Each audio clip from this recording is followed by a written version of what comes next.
So ask yourself the question, people who know you, would they know you as someone who trusts God, who obeys God, someone who attempts to walk in His will?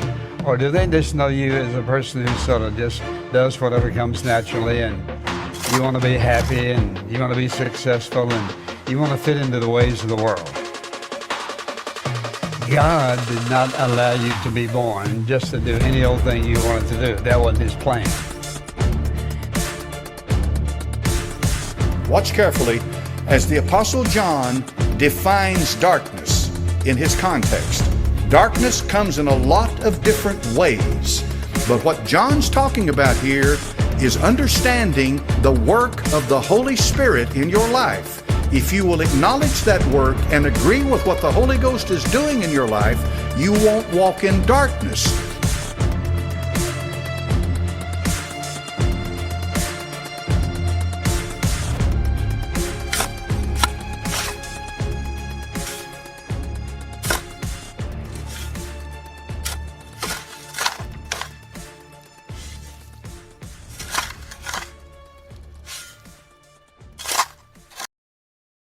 We have completed the first 10 chapters of the book of Genesis. Literally, we have learned so much about how the earth was created, how men fell, God's plan for redemption, and His efforts to put this plan into place through Noah. Now, we are learning about life in the post-flood world where Noah's 3 sons would multiply and fill the earth. In short, the book of Genesis is where we learn about the fundamental truths of God, and we truly learn about God. Today's study takes place in the 11th chapter of Genesis. And Charles Spurgeon sets the stage like this: after the flood, when men began to multiply and increase in the earth, it was not very long before they began to turn aside from the living and true God. At first, the sons of Noah walked in the light of divine knowledge, though even among them was found an evil seed. Genesis chapter 11 is made up of 32 verses beginning with verse 1. And the whole earth was of one language, and of one speech. And it came to pass, as they journeyed from the east, that they found a plain in the land of Shinar, and they dwelt there. And they said one to another, Go to, let us make brick, and burn them thoroughly. And they had brick for stone, and slime had they for mortar. And they said, Go to, let us build us a city and a tower, whose top may reach unto heaven. And let us make us a name, lest we be scattered abroad upon the face of the whole earth. And the Lord came down to see the city and the tower, which the children of men builded.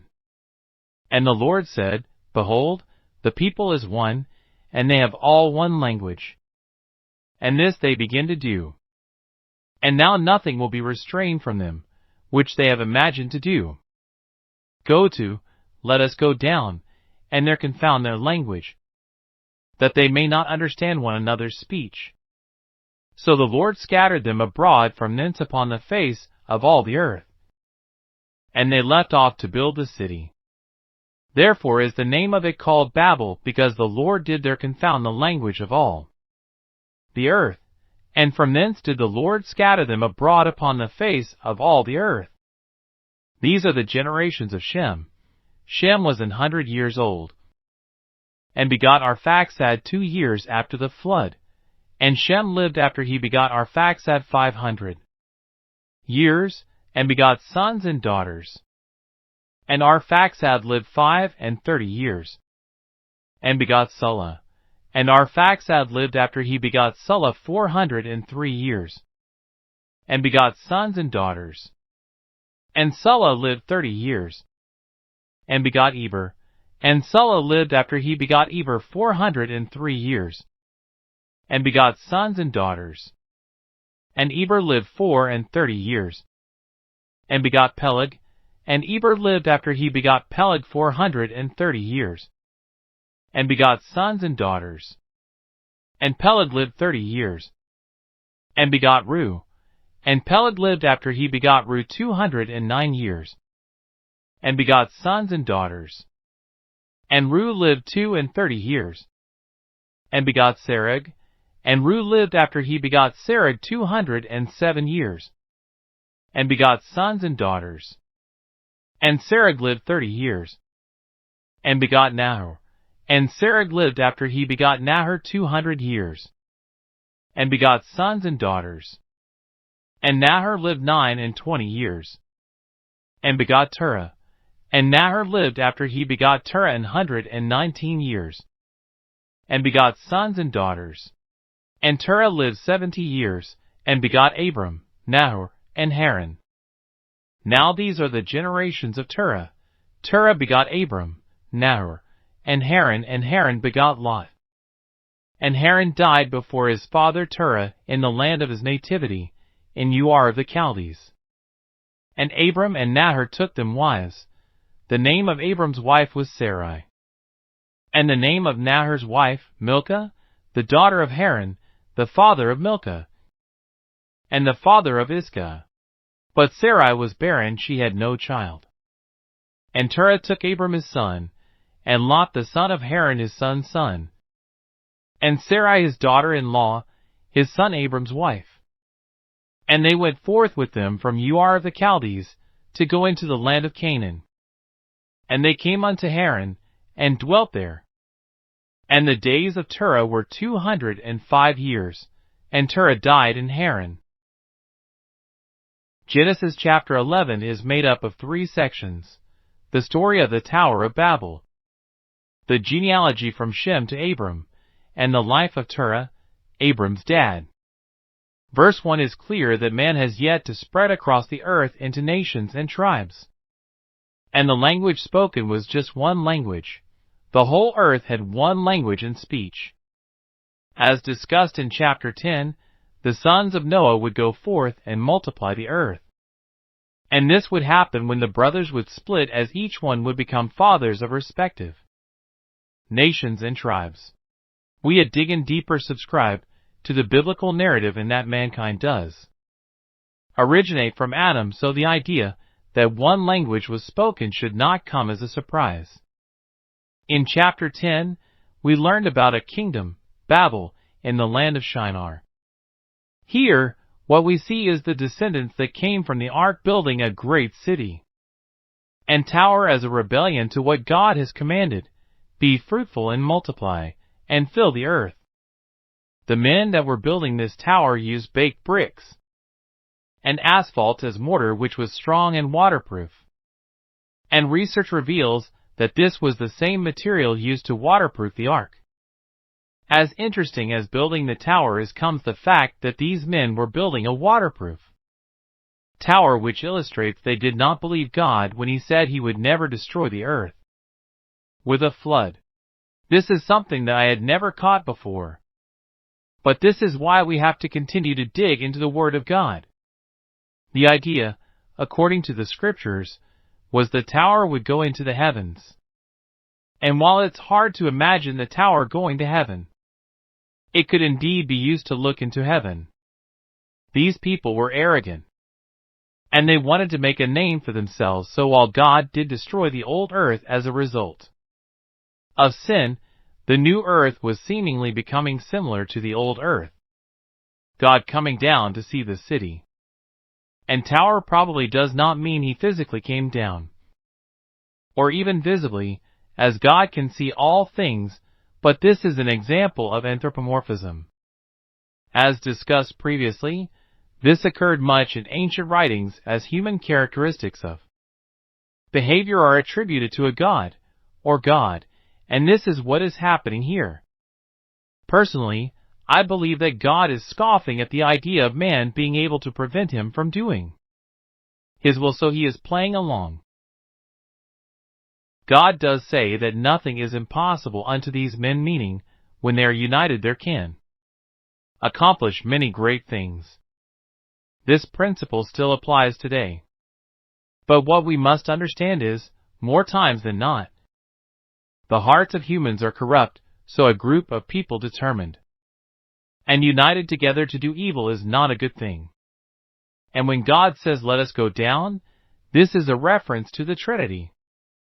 The Trinity can be a confusing topic to discuss, as there is no perfect way of explaining it, and there are different studies already posted, but knowing just how evil and corrupt man can be, God decided to scatter them.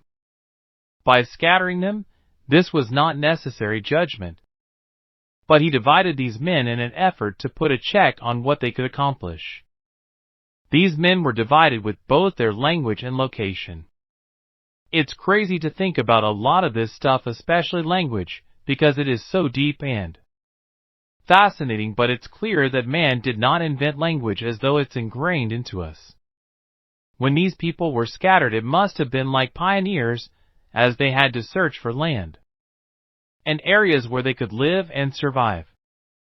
These people did not have any of our innovations or modern technologies, and very few of the innovations to come in the next few centuries, so going forth and multiplying was going to be a difficult task. Not to multiply, necessarily, but to survive would indeed be difficult. But from here, as the people were divided, they would develop their own culture. And this respective culture would influence their biological and physical characteristics. This is similar to when Cain dismissed by God, and he went out and founded another civilization, as he was a city builder, and while time and progress did improve for this civilization, like it did for the new civilization, man did not. In fact, it sounds like they're getting worse. And this is where we come to the second part of Genesis chapter 11, the generations of Shem. This particular genealogy is significant because it will become part of the messianic line, as this lineage will set up the people of the nation of Israel. Notice that of Noah's sons, Shem is the only one blessed by God. And we are told that Shem fathered Arpachshad 2 years after the flood, when he was 100 years old. And this will be the last mention of the flood in the book of Genesis, as this is a new era. Perhaps Shem having a child so quickly after the flood illustrates that he was truly blessed by God. Shem lived to be 600 years old, which gave him the opportunity to have many other sons and daughters. Note how Arpachshad was only 35 years old when he fathered Shelah, which is nothing to think about today, but for biblical times, this is very young, particularly before the flood. But one fact to make note of is the lifespans are getting shorter. Another example of this is Arpachshad lived to be 438 years old, which is half the ages of his predecessors. It does appear that this decreasing lifespan for the generations continues today, as the average lifespan is 80 years. At the age of 30, Selah would father Eber, which continues the trend of shorter lifespans and becoming parents younger, as Selah lived to be 433 years old. While we do speculate about why this is, we can only assume that it's either God intervening, a consequence of living on a harsher, less ideal planet after the flood. Perhaps both. The genealogy is coming together here as we read. Now these are the generations of Terah. Terah begot Abram, Nahor, and Haran begot Lot. These men will play large roles in the functioning of civilization to come. This genealogy shows that Lot is Terah's grandson, and the nephew of Abram, who are influential figures to come. Notice how Abram and Nahor took wives, where Abram's wife Sarai, name means contentious, was barren, unable to bear children. Names mean something in ancient society, particularly in the Bible. Abram means exalted father. But he had no children, so this must have been difficult for Abram to explain. What the next verses reveal to us is Abram came from a family of idol worshippers. And later, when Abram's grandson Jacob went back to Abram's relatives, they were still worshipping idols. Charles Spurgeon examines these events like this. They start together for Canaan. So far so good, at least, it looks so. The traveling is wearisome, and many are the murmurings. The huge caravan has not gone very far before the proposal is made that they should be satisfied with the move which they had made and remain at Haran. True, it was not Canaan, but it might do as well. Notice the meaning of the name Terah, which translates to delay. Terah died in Hara, which translates to barren. This serves as a reminder that when we disobey God, there is much delay in our lives. And Spurgeon explained it like this: the result of this to Abram was the absence of privilege. God spoke not to his servant in Haran, neither dream nor vision, nor voice came to him in the place of hesitancy. The Lord loved him, but hid his face from him, and denied him the visits of his grace. Chapter 12 is made up of 20 verses beginning with verse 1. Now the Lord had said unto Abram, Get thee out of thy country, and from thy kindred, and from thy father's house, unto a land that I will shew thee, and I will make of thee a great nation. And I will bless thee, and make thy name great. And thou shalt be a blessing, and I will bless them that bless thee, and curse him that curseth thee, and in thee shall all families of the earth be blessed. So Abram departed, as the Lord had spoken unto him, and Lot went with him. And Abram was 75 years old when he departed out of Haran. And Abram took Sarai his wife, and Lot his brother's son, and all their substance that they had gathered, and the souls that they had gotten in Haran. And they went forth to go into the land of Canaan, and into the land of Canaan they came. And Abram passed through the land unto the place of Sichem, unto the plain of Moreh.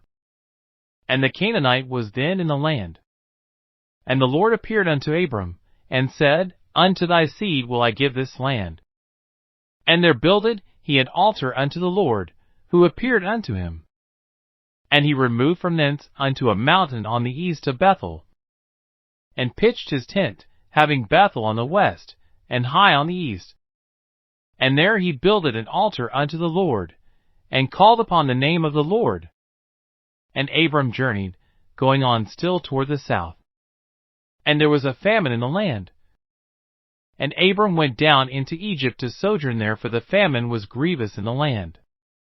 And it came to pass, when he was come near to enter into Egypt, that he said unto Sarai his wife, Behold now, I know that thou art a fair woman to look upon.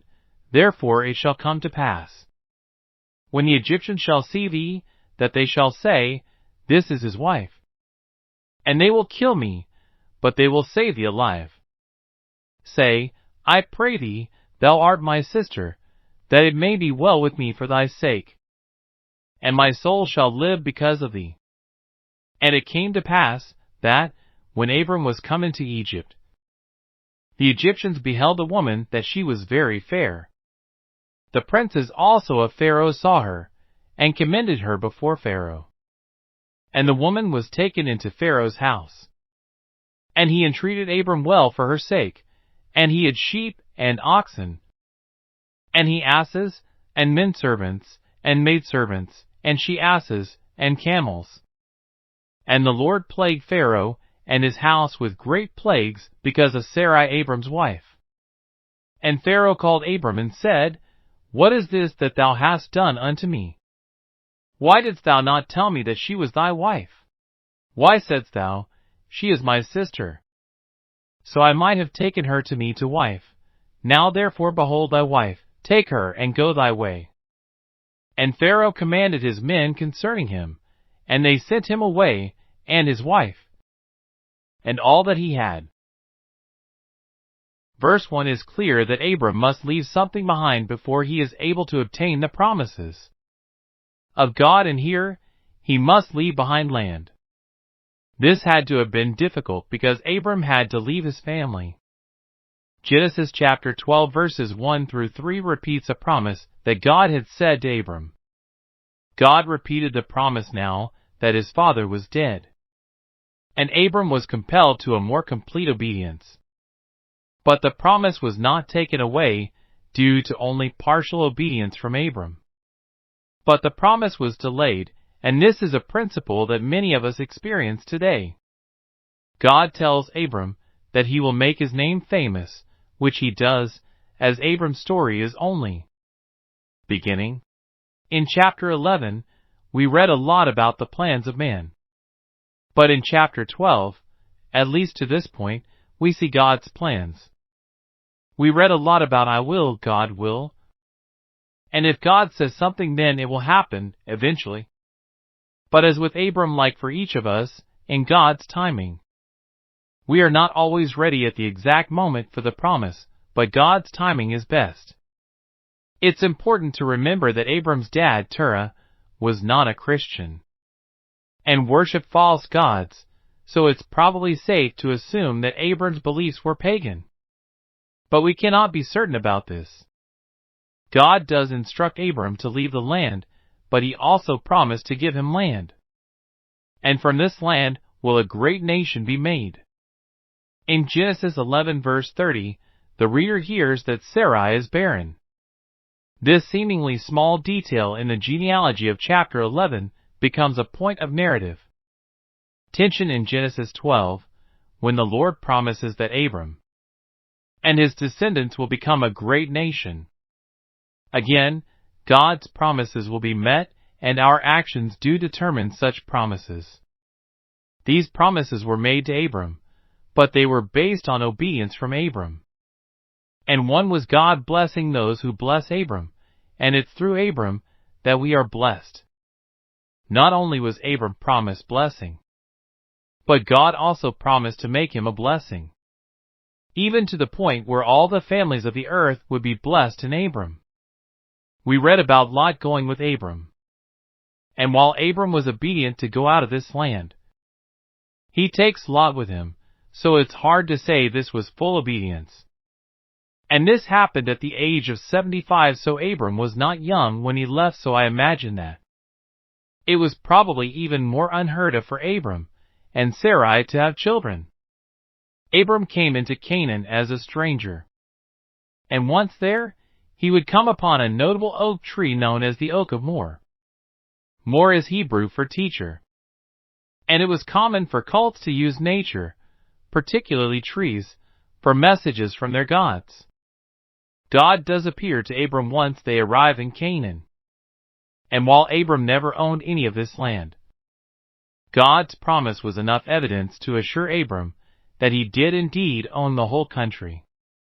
While we only assume, up until chapter 12, Abram had been of secular beliefs, so building an altar to God was something special, and this is similar to chapter 4. And how the people of land called on the name of the Lord after the banishment of Cain and the birth of Seth, even in the land God gave him. Abram never lived in a house, he always lived in a tent. And this is interesting, as tents are the home of those who are just passing through and do not put down permanent roots. When a famine hit the land, Abram went to Egypt.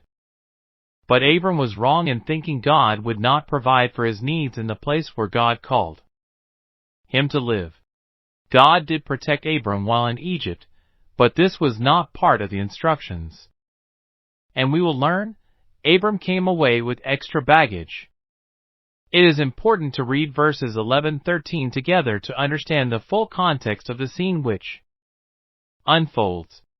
For the first time, we get a glimpse of Abram's fearfulness in spite of his belief in the promises of God. And we see this in the form of the lie. The lie told was Sarai was Abram's sister, but she was his half-sister. And while it was a small lie, his intention was to deceive fully. The problems exist because he is just an immigrant seeking food for his people. From Abram's perspective, so he's wondering what's to keep the Egyptians from killing him to get his wife. As Abram feared, Sarai's beauty was an issue as she was seen and taken to Pharaoh's home. Not certain as to why this lie was used, but one reason may be that Sarai's husband would have had jealous seekers. But her brother would not have been a threat, so Abram came from a place of safety and concern. There are resources that suggest Pharaoh married Sarai, but this is not certain. and just one translation, but if this happened, Sarai was probably just one of the Pharaoh's wives. While the marriage is uncertain, Pharaoh did make some kind of payment to Abram, which included livestock, work animals, and human servants. Abram's scheme had increased his wealth, but lost him his wife. Despite what Abram had done, God does intervene, including the Lord afflicts Pharaoh's household with great plagues or diseases. Some scholars understand these plagues to be diseases of the skin. The Egyptians, those superstitious people, would have understood correctly that such plagues were a punishment for sin. Pharaoh is understandably upset with Abram, as he received great gifts of livestock, work animals, and human servants, all while remaining silent about the truth. Pharaoh summons Abram into his presence and begins to question him harshly. Think about what is on display. A pagan king recognized the moral crime of taking another man's wife, not Abram, but his deception nearly cost him his wife. Pharaoh concludes by returning Sarai to Abram and telling him to take her and go. What we see here is clear. It is becoming clear that God's promise to Abram is completely one-sided. No matter what Abram does, God will keep his promise to bless Abram, to protect him, and to make him and his offspring into a great nation. From Charles Spurgeon's November 29, 1868 sermon, Effectual Calling, he explains, if you desire to know the character of a child, you will probably learn much about it from observing the father. The young bird flies and sings as its father did before it. If we would know the life of the child of faith, we should study the history of the father of the faithful. Abraham, the man of faith, is a type of all believing men. And the narrative of his life, if rightly considered, is the mirror of the history of all the saints of God. The commencement of his career of faith, when he first became separated from his own country and went into the land of Canaan, is a most instructive representation of our effectual calling, when we are, by a work of omnipotent grace, separated from the world, and made to obey the great precept, Come ye out from among them, be ye separate, and touch not the unclean thing, and I will receive you, and will be a father unto you, and ye shall be my sons and daughters. Genesis chapter 12 shifts the story to Abram and his journey on into the land of Canaan. God promises to make Abram the father of a great nation, and to give Abram's descendants that very land. Spurgeon's sermon continues, the life of the believer is as Abram's was, a separated life, a life regulated by other affections than those which arise from the relationships of flesh and blood, a life of walking in the unseen, in which God's command, presence, and approval are paramount considerations, and faith guides the soul, sitting like a pilot at the helm of the vessel. Abram denied the flesh, took up the cross, went without the camp, became sanctified unto the Lord, and lived and died the friend of God, and a stranger among men. The commencement of his separated life is a lively picture of the commencement of the same life in ourselves. The calling of Abram is a representation of our calling. And to that matter I shall ask your earnest attention this morning. Catherine M. Schifferdecker explains, now, we have met Abram before, but only as one person in a genealogy at the end of Genesis 11, the genealogy of Shem, one of Noah's sons. What we know about Abram is that his wife's name was Sarai, that he moved from Ur in latter-day Babylonia to Haran in latter-day Assyria with his father, and that Sarai was barren. Genesis 11 verse 27-32. She explains the promises are threefold. It is threefold.